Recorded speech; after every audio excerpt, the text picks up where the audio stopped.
नमस्कार, न्यूज 9 के आज के इस अंक में आप सभी दर्शकों का स्वागत है। शहर की ताजा तरीन खबरों के साथ मैं हूं मीरा। विस्तार के खबरों की ओर बढ़ने से पहले नजर डालते आज की सुर्खियों पर।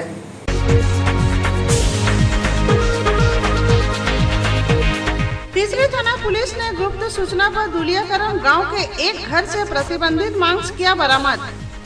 छापेमारी के बाद घर का मालिक हुआ फरार। मुफस्सिल थाना में थाना दिवस का हुआ आयोजन। सीओ की अध्यक्षता में जमीन संबंधित विवाद का किया गया निपटारा। नगर निगम बोर्ड बैठक में विधायक को नहीं बुलाने पर झामुमो समर्थक वार्ड पार्षदों ने किया हंगामा। झामुमो समर्थक ने बोर्ड बैठक का भी किया बहिष्कार।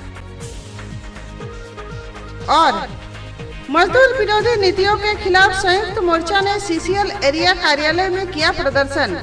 मांगों को लेकर 2 जुलाई से 3 दिवसीय हड़ताल पर जाएंगे कोयला कर्मी। अब खबरें विस्तार से। तीसरे थाना क्षेत्र के दुलियाकरण गांव में पुलिस ने गुप्त सूचना पर एक घर से प्रतिबंधित मांस बरामद किया है। पुलिस द्वारा घर में छापेमारी के बाद घर के लोग फरार हो गए। तीसरी थाना पुलिस ने गुप्त सूचना पर थाना क्षेत्र के दुलिया कमल गांव के एक घर से प्रतिबंधित मांस बरामद किया है। छापेमारी के बाद घर का मालिक साबिर और असगर फरार हो गया।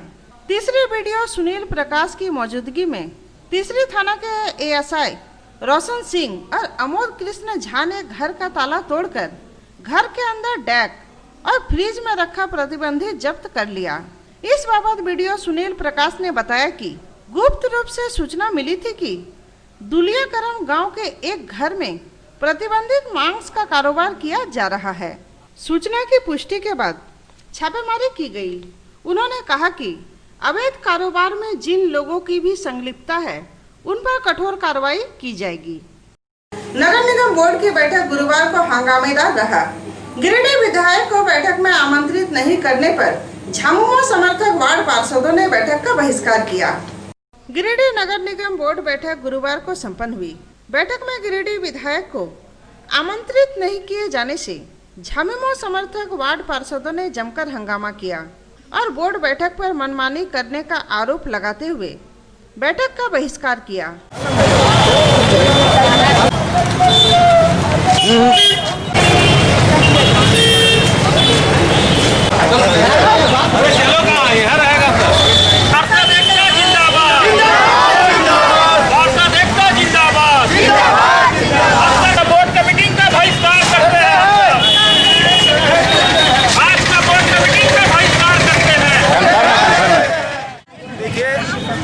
विगत 17 तारीख को नगर निगम बोर्ड आहूत की गई थी, जिसमें 2 दिन पूर्व नगर आयुक्त महोदय द्वारा ये सूचना मिली कि सेंट्रल गवर्नमेंट और स्टेट गवर्नमेंट का जो दिशा निर्देश है कोविड-19 को लेकर के, उसके आलोक में निगम की बैठक 17 तारीख को जो आहूत थी उसे निरस्त की जाती है। इस बैठक में आप देखेंगे कि जो स्थानीय विधायक और सांसद हैं उनको आमंत्रित किया गया था। हम लोगों ने ये महसूस किया कि बैठक स्थगित हो गई। फिर अचानक आज 18 तारीख को निगम की बोर्ड बैठक बुलाई गई, जिसमें स्थानीय विधायक और सांसद को आमंत्रित नहीं किया गया है। इससे ऐसा प्रतीत होता है कि कहीं न कहीं एक साजिश है, जिसके चलते स्थानीय विधायक सांसद को नहीं बुला करके, चूँकि पूर्व से निगम में आप जान रहे हैं कि यह मनमाना चल रहा है। यहाँ पर जो विकास का राशि आता है उसमें लूट खसोट मचा हुआ है। इसलिए आज हम सभी 3600 वार्ड पार्षद एक सूत्र में बनते हुए पार्षद एकता जिंदाबाद का नारा लगाते हुए आज की बैठक का विरोध करते हैं और मांग करते हैं कि आने वाला जो बैठक हो उसमें स्थानीय सांसद और विधायक को भी आमंत्रित किया जाए और 24 घंटा पूर्व सभी वार्ड पार्षदों का जो बैठक है उसका जो एजेंडा पारित है उसकी सूचना दी जाए, ताकि सभी वार्ड पार्षद अपने अपने वार्ड का जो समस्या है एजेंडे के मुताबिक अपनी बातों को सदन में रख सकें। आज इसलिए विरोध कर रहे हैं कि मनमानी था कि आज सांसद जी को भी चिट्ठी नहीं पहुंचा, ना विधायक जी को पहुंचा, तो हम सब हर वार्ड पार्षद मिलकर विरोध कर रहे हैं इसका।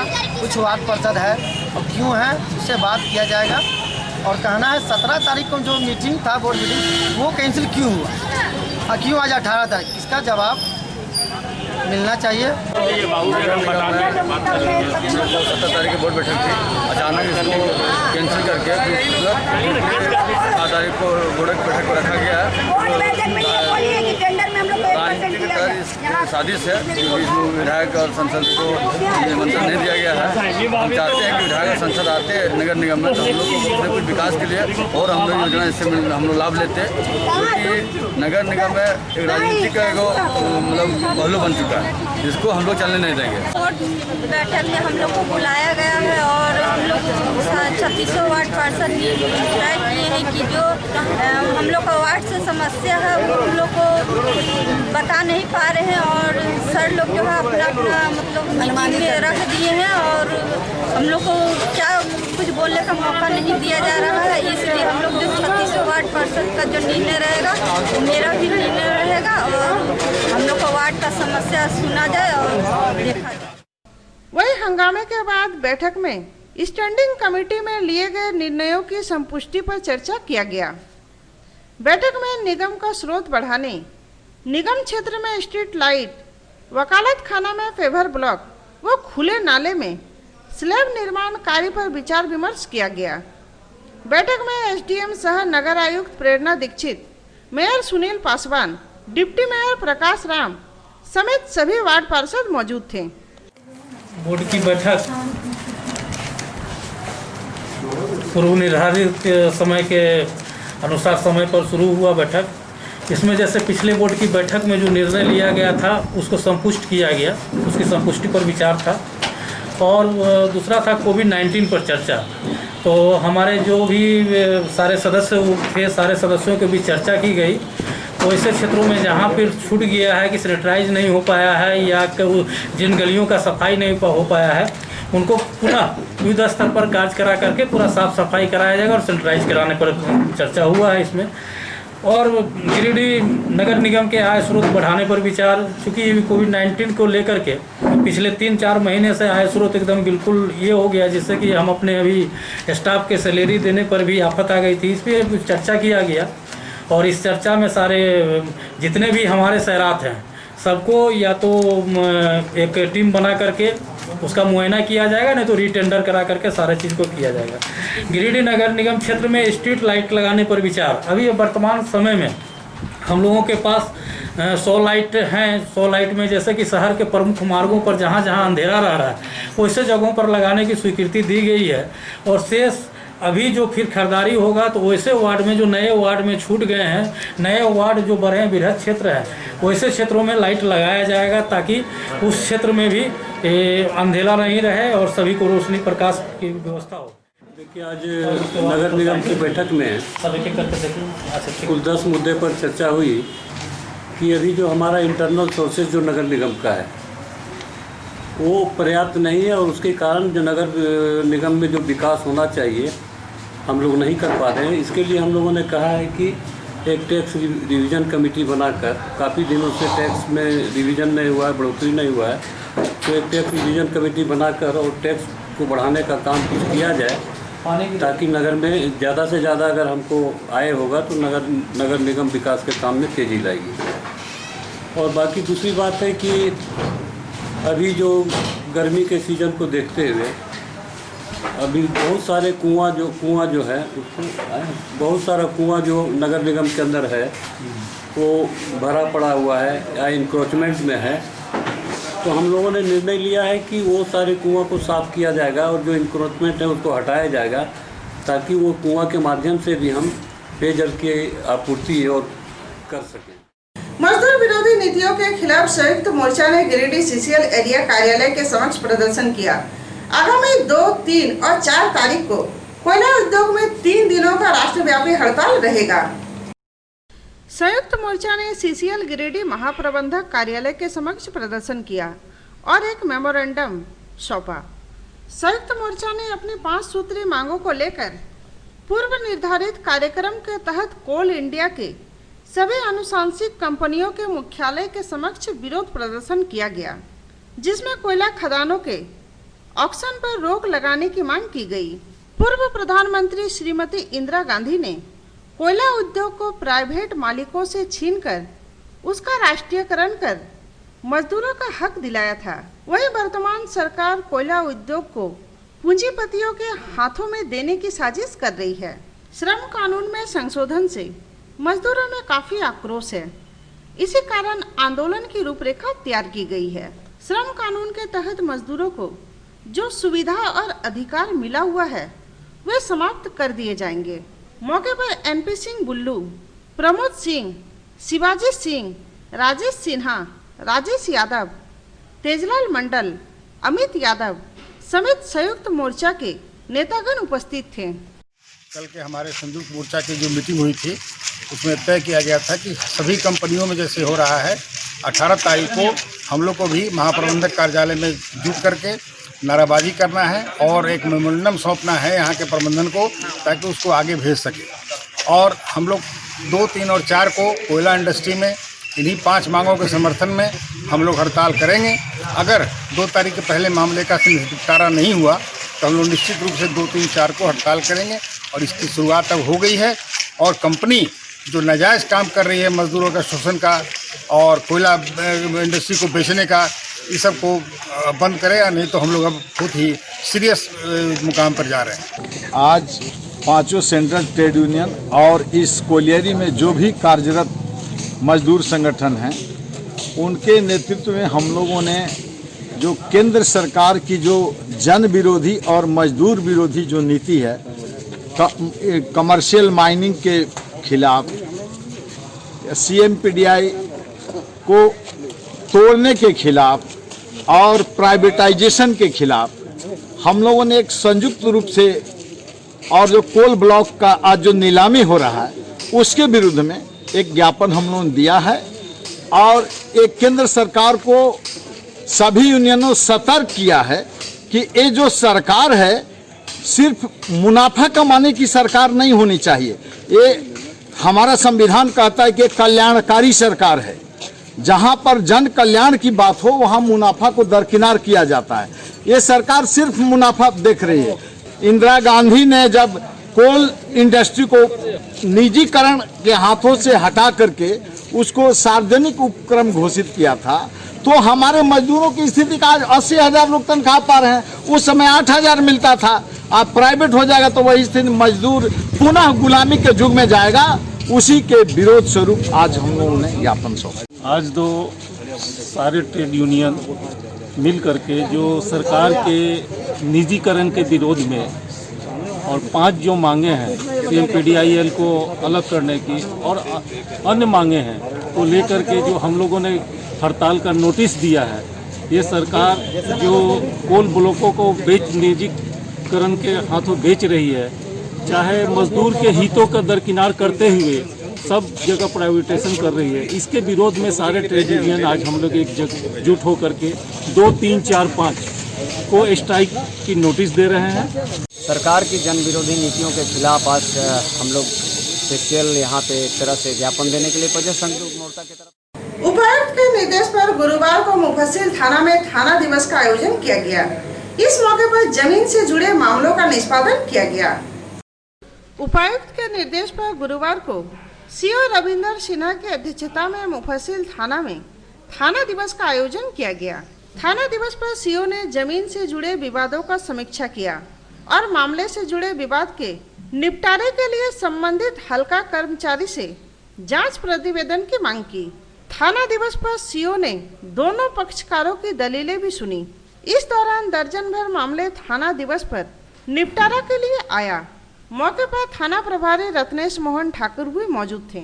आज मुफस्सिल थाना के अंतर्गत जो ग्राम है उसमें अनेकों मामले आए थे, जिसके अंतर्गत सुनवाई की गई। 5 मामले को ऑन स्पॉट निराकरण कर दिया गया। उसमें आदेश पारित कर दिया गया है कि और शेष का फिर अगले थाना दिवस में समय दिया गया है। और हर सप्ताह थाना दिवस होगा, हर गुरुवार को, और मामलों को जो भी थाना के अंतर्गत मामले आते हैं उसका निपटारा किया जाएगा। आज कितने मामले आए थे सर यहाँ? आज 9 मामले आए थे, जिसमें 5 मामले को ऑन स्पॉट निपटारा कर दिया गया है और 4 मामले जो थोड़ी ज़मीन माफी से संबंधित है, उस ज़मीन को नापी करा करके अगले थाना दिवस में उसको डिस्पोजल कर दिया जाएगा। मुफस्सिल थाना क्षेत्र के पपरवाटाड़ स्थित जननायक कर्पूरी ठाकुर चौक से जननायक कर्पूरी जी का लगा बोर्ड चोरी हो गया, जिससे कर्पूरी ठाकुर को मानने वालों में आक्रोश है। जननायक कर्पूरी ठाकुर के सम्मान में लगा बोर्ड चोरी हो गया है। मुफस्सिल थाना क्षेत्र के पपरवाटाड़ स्थित जय नायक कर्पूरी ठाकुर चौक से बुधवार की रात शरारती तत्वों ने घटना को अंजाम दिया। बोर्ड चोरी होने से कर्पूरी ठाकुर को मनाने वाले लोगों में इसको लेकर भारी आक्रोश है। इस घटना को लेकर झाबुमो नेता नंदलाल शर्मा ने पुलिस प्रशासन से बोर्ड चोरी करने वालों के खिलाफ कार्रवाई की मांग की है। मौके पर जिला परिषद उपाध्यक्ष कामेश्वर पासवान, राष्ट्रीय न्याय महासभा के जिला महामंत्री गणेश ठाकुर, रंजीत ठाकुर, छोटेलाल ठाकुर आदि लोग मौजूद थे। पपरवाटाड़ स्थित इस चौराहा पर जो NH 114A पर स्थित है यह चौक, जो एक तरफ इधर सीधे जमुआ रोड, आसाम रोड जाती है, सीधे शहर को जाती है, धनबाद जाती है। इस चौक पर 24 जनवरी 2019 को जननायक कर्पूरी ठाकुर जी की चौक का अनावरण हम लोग बोर्ड के माध्यम से किए थे, जो नगर निगम के मेयर, डिप्टी मेयर और मैं जिला परिषद उपाध्यक्ष होने के नाते और नाई समाज के अध्यक्ष एवं सभी गणमान्य लोगों के बीच में इसका अनावरण किया गया था। लेकिन आज कोई असामाजिक तत्वों ने इसका बोर्ड काट के ले गया, जिसके लिए थाना में FIR हेतु आवेदन दिया गया है। और हम कोशिश करेंगे थाना प्रभारी से भी बात करके यह ऐसा घटना किसने किया और उसको कड़ी से कड़ी सज़ा दिलाने का काम करेंगे। रह गए यहाँ चौक निर्माण में, यहाँ समाज के लोगों को और मेरा भी सहयोग है कि ईंटा से एक चबूतरा, गोल चबूतरा, जो 15 अगस्त को झंडोत्तोलन कार्यक्रम होगा, जिसमें हम उपस्थित होकर के झंडोत्तोलन करवाएंगे, ताकि उस जननायक का चौक बरकरार रहे। 24 जनवरी 2019 को हमारे माननीय जिला उपाध्यक्ष और नगर निगम के मेयर, मेयर सभी के द्वारा और यहाँ के लोकल पार्षद के द्वारा यहाँ अनावरण किया था जननायक कर्पूरी चौक। कल रात को यहाँ से किसी असामाजिक तत्वों के द्वारा काटा गया है। ऐसे असामाजिक तत्वों को गिरफ्तार करने के लिए हम लोग प्रशासन से मांग करते हैं और आवेदन भी दिए हैं। पपरवाटाड़ चौक पर स्थित पूर्व से ही कर्पूरी ठाकुर जी का बोर्ड लगा हुआ था। आज वह बोर्ड नहीं रहने के कारण काफ़ी हम दुख व्यक्त करते हैं कि वह बोर्ड जिस लोगों ने भी, जिस समाज के लोगों ने भी या जिस व्यक्ति ने ऐसा अप्रिय घटना को अंजाम दिया है, उसे प्रशासन के द्वारा कड़ी से कड़ी सज़ा प्राप्त हो तथा इस जननायक कर्पूरी ठाकुर चौक को विशाल और सौंदर्यकरण की ओर जिला अध्यक्ष तथा उपाध्यक्ष तथा तमाम ग्रामीणों के द्वारा इस चौक को अति सुंदर चौक के रूप में बनाया जाएगा। कोविड-19 से बचाव एवं रोकथाम के लिए 18 से 25 जून तक जन स्वास्थ्य सर्वे कार्यक्रम चलाया जाएगा।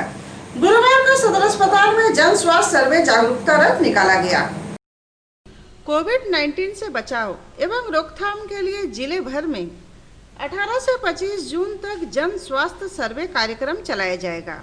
स्वास्थ्य सर्वे के प्रति लोगों में जागरूकता लाने के लिए जिला प्रशासन द्वारा जागरूकता वाहन निकाला गया।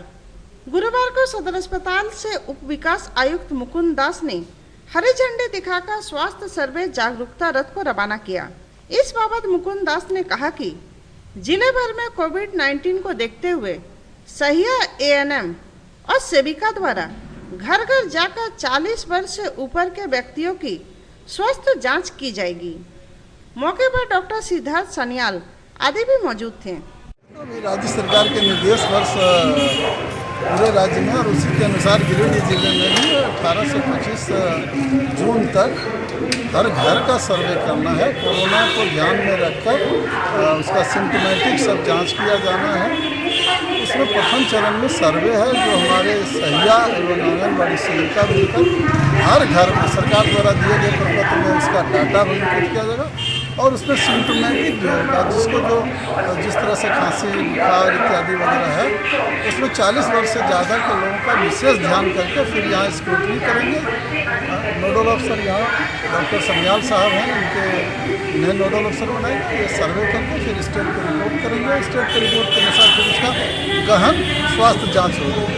ठीक है, ये पूरे राज्य में आज से लेके 25 तारीख तक एक गहन स्वास्थ्य जांच कार्यक्रम किया जा रहा है। इसके तहत सहिया जो है कल से सहिया और आंगनबाड़ी कल से घर घर जा कर के एक लिस्ट बनाएंगे जिसमें सारे तरह का प्रविष्टि किया जाएगा जो नॉन कम्युनिकेबल डिजीज़ है और बच्चे का टीकाकरण का, और स्पेशली ये ध्यान रखा जाएगा जो कहीं कोविड के कम्युनिटी स्प्रेड तो नहीं हो रहा है, इसलिए सारे लोग का जो भी सर्दी खांसी या अत्यधिक बीमार है उनको स्क्रीनिंग करके लाया जाएगा और स्क्रीन करने के बाद उनका जांच किया जाएगा। ये जांच 22 से लेकर 24 तक होगा और 25 तारीख को डाटा संकलित कर राज्य को प्रेषित किया जाएगा। ये कार्यक्रम से फ़ायदा ये है जो प्रवासी मजदूर जो आए हुए हैं अभी हमारे यहाँ पर, जो क्वारंटाइन सेंटर में थे या होम क्वारंटाइन में थे, उनका जाँच नहीं हो पाया था, उनको विशेष रूप से गांव से उनके घर से निकाल करके उनका टेस्ट करने का ही इनका इसका मेन उद्देश्य है। सरिया में 5 अवैध आरा मिल में वन विभाग की टीम ने छापेमारी की। इस दौरान 7 लाख की कीमती लकड़ी और 3 लाख की मशीन जब्त किया गया। साथ ही आरा मिल मालिकों पर विभिन्न धाराओं के तहत मामला दर्ज कर लिया गया।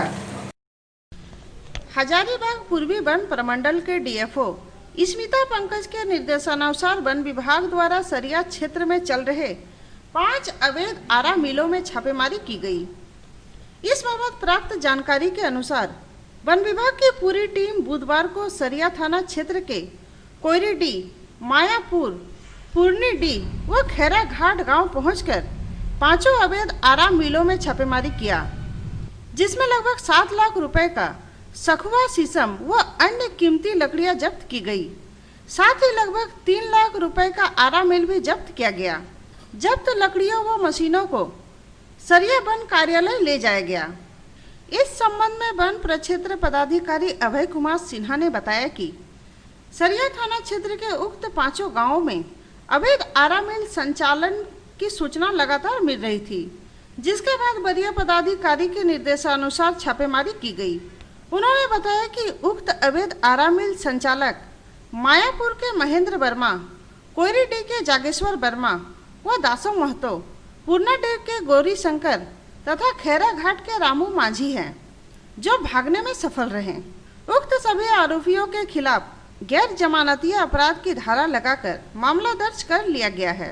गुप्त सूचना के आधार पर कि कोयरीडी के 4 जगह पर मायापुर, कोयरीडी, पूर्णीडी, खैरा घाट में अवैध आरा मिल का संचालन किया जा रहा है। सूचना के आधार पर पूरे प्रमंडलीय स्तर पर विशेष टीम गठित किया गया और जिसमें दारू वन प्रक्षेत्र, बगोदर वन प्रक्षेत्र, बगोदर वनरोपण प्रक्षेत्र के सभी स्टाफों ने भाग लिया और आज रेड किया गया ये 4 आरा मिल में और वहाँ से हाथी 4 हाथी, 1 जनरेटर सेट, ट्रॉली, ये सब वहाँ से बरामद किया गया है।